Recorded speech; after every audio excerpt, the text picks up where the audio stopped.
Ignition sequence starts. 6, 5, 4, 3, 2, 1, 0. Liftoff. We have a liftoff.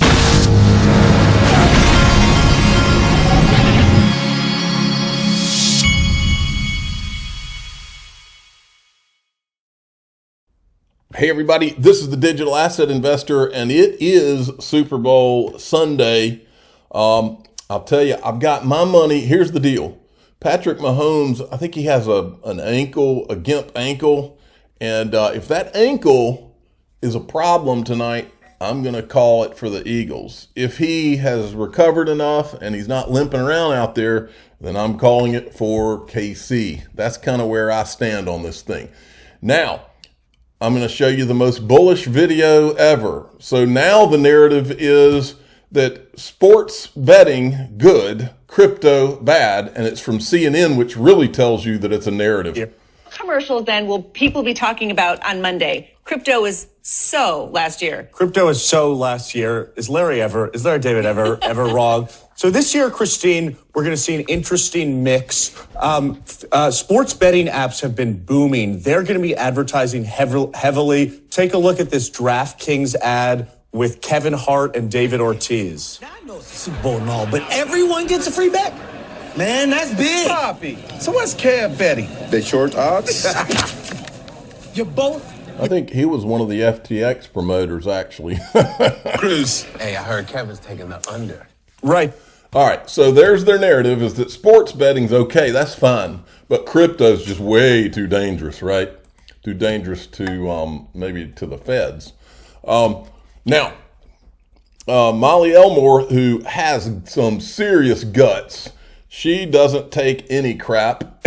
She's coming out with various different XRP valuation models, and she's basically saying that you could value it this way, you could value it this way. Well, today she put one, or today or yesterday she put this one out, which is a valuation that she's basing on the Susan Athey, Robbie Mitchnick model. Susan Athey on Ripple's board. Robbie Mitchnick was with Ripple, and then he went to BlackRock to head their digital assets division, and we've never heard anything about him since. Now, but what I don't want to focus, I think that she came up with a 4,600 and something? Let me see. 4,813 is what she came up, and that's using all kinds of assumptions, so don't go crazy out there. These are 10% of total global transactions moved to the XRP ledger by 2030, and this is for 2030. So don't go crazy out there. It's just an assumption, okay? I'm not saying that's where it's going to go. I'm not saying there's going to be 10%. This is what a valuation model is. You're modeling it with certain assumptions, okay? Now, but what I want to focus in on is this, because I don't remember who the conversation was with, but it was with David Schwartz in Singapore, 2019 swell. And I remember someone relaying this conversation that they had with David Schwartz. Listen to what she says here. The key concept, because a lot of people have floated the idea that they think the value of XRP will rise slowly with utility. Okay, I do think it'll rise slowly with utility, but I also think that what happens and is described here is going to happen. The key concept in this model is that there are two fundamental competing forces that drive the price of XRP. The first force is function of using the asset for payments. As demand for XRP increases because people are using it to exchange value, the price will rise in response, okay? The second force enters into the dynamic as a consequence of the first force. When the price of XRP increases from higher demand via transaction adoption, more people will see XRP as a logical place to store value. Wealth, profits, and savings must be stored somewhere. Why not in an asset that is rising in value, like bathtub water, as utility comes in? Folks, this is what I've touched on before.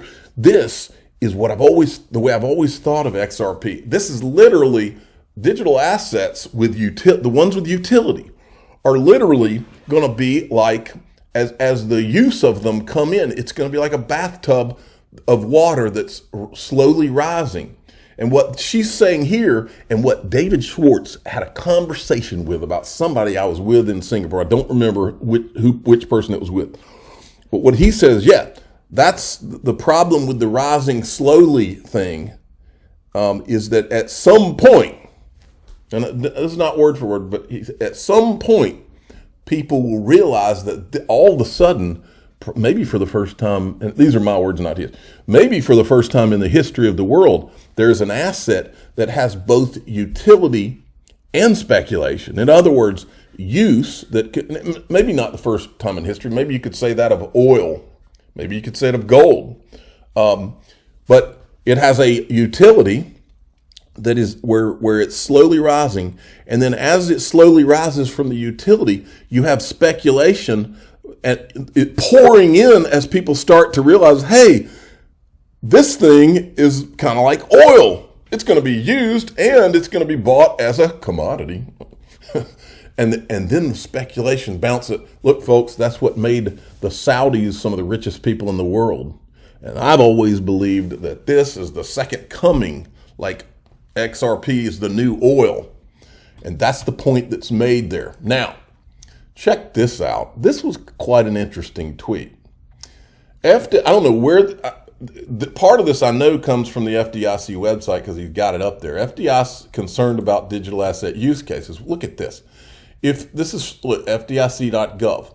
If the FDIC were to encounter any of the digital asset use cases in the resolution process or receivership capacity,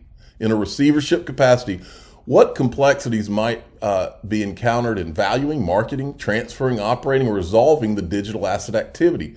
What actions would be considered to overcome the complexities?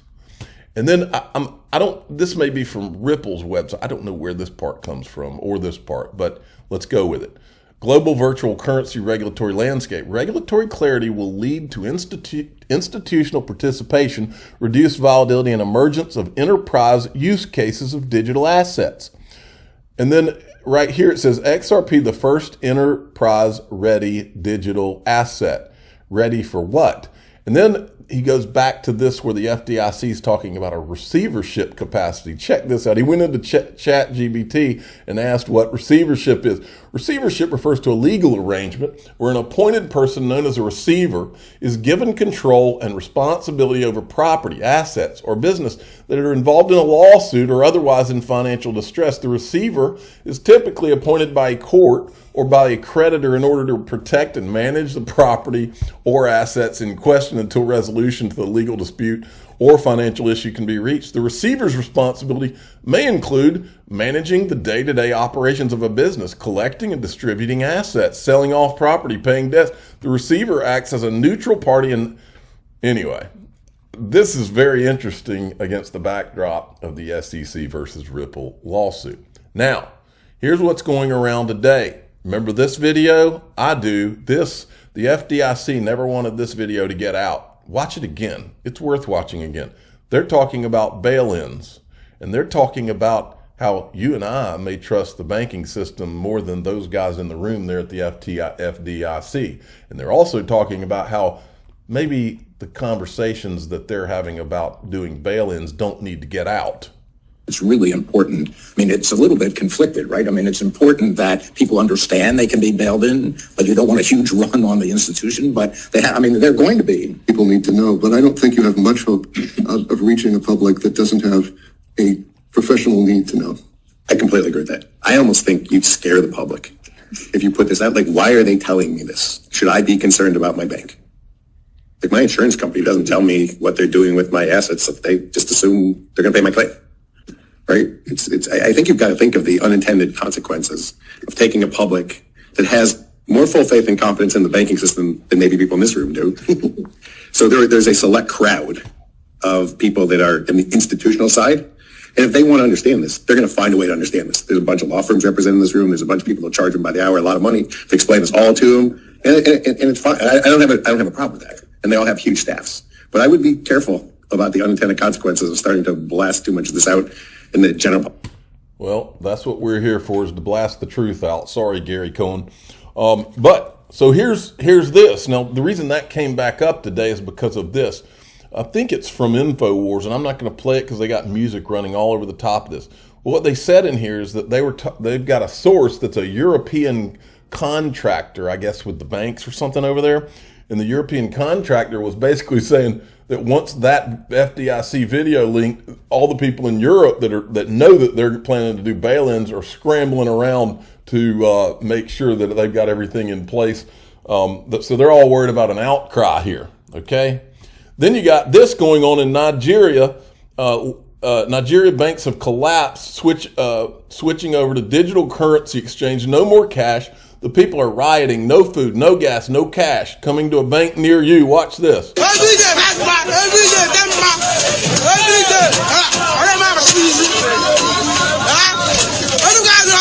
You get the picture. Then Robert Kiyosaki, who wrote the book Rich Dad, Poor Dad, very smart guy, crash is here. Silicon Valley, first dominoes fall, laying off 144,000 in 2022, 66,000 more 2023.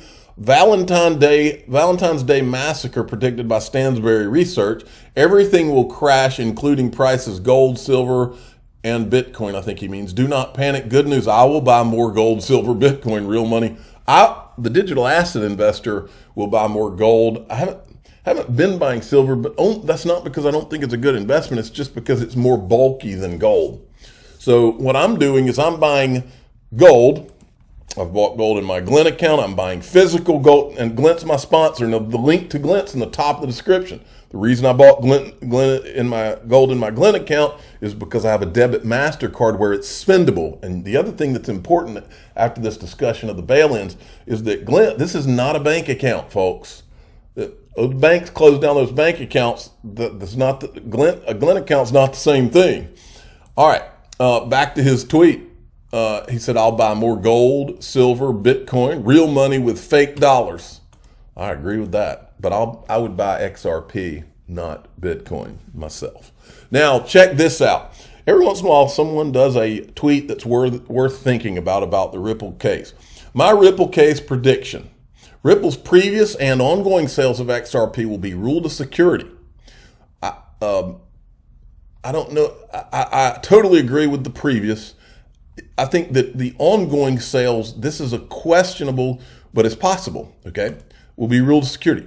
All sales in the secondary markets will be ruled not a security. I agree with that.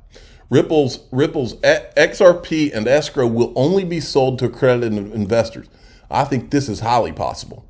Ripple will continue to buy back XRP from secondary markets. I agree with that.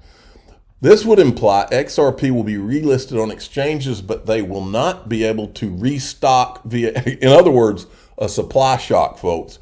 Ripple will continue buying XRP from exchanges, price flywheel style as demand for XRP. XRP in secondary markets will only account for 10% of total supply.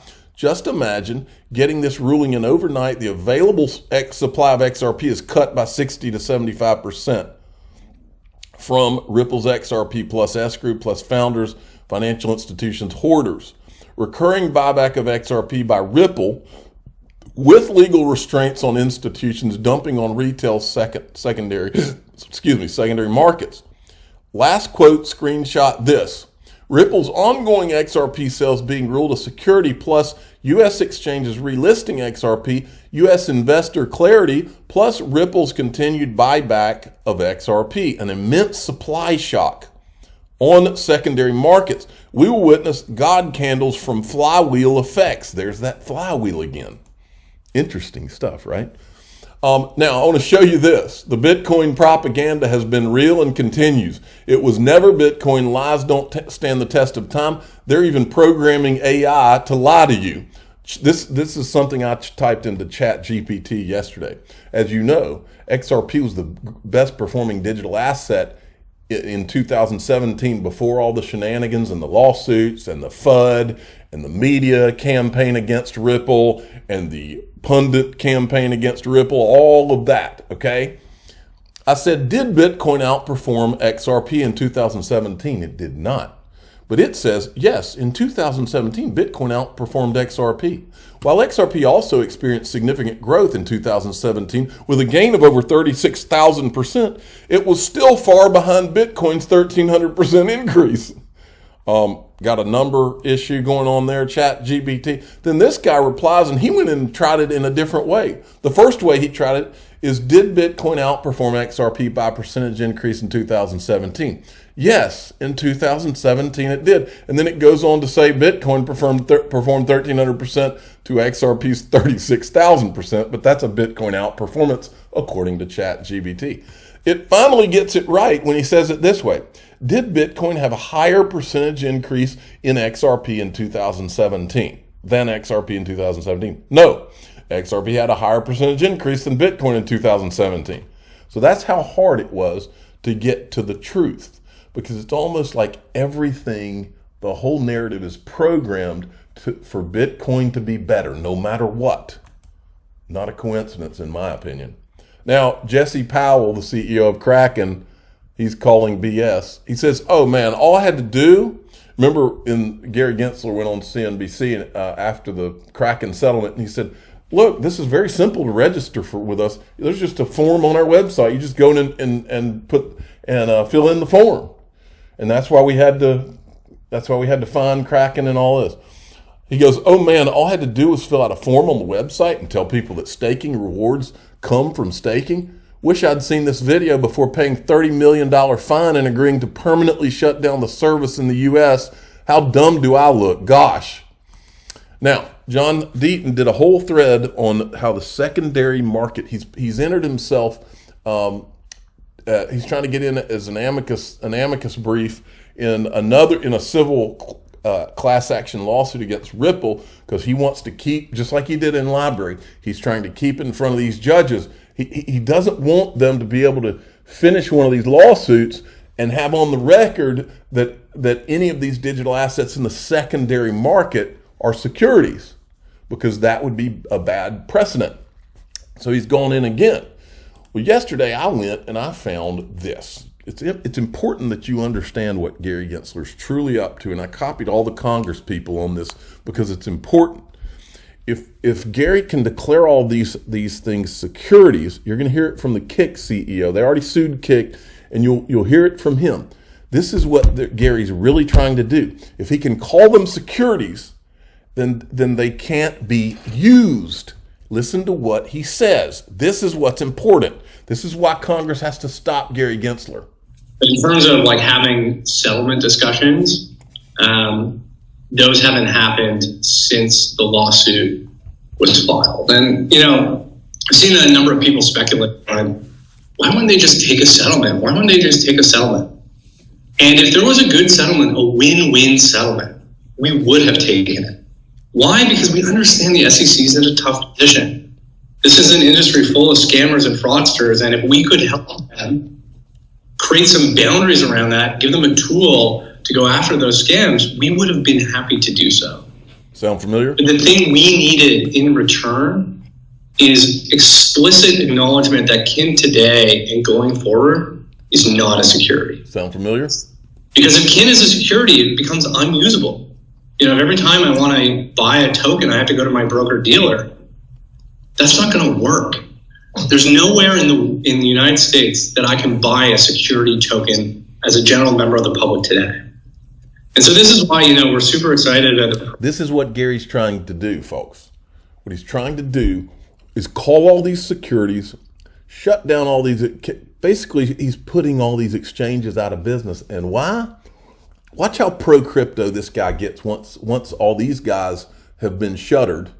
And now, what do you think JP Morgan and all these guys have been working on all the big boys on Wall Street have been working on behind the scenes for the last few years? They've been working on getting the custody fixed. Because once they have the custody fixed and they can throw their hands up and say, oh, all those scary crypto exchanges and all, well, you don't have to deal with that anymore. We've been doing this for 100+ years.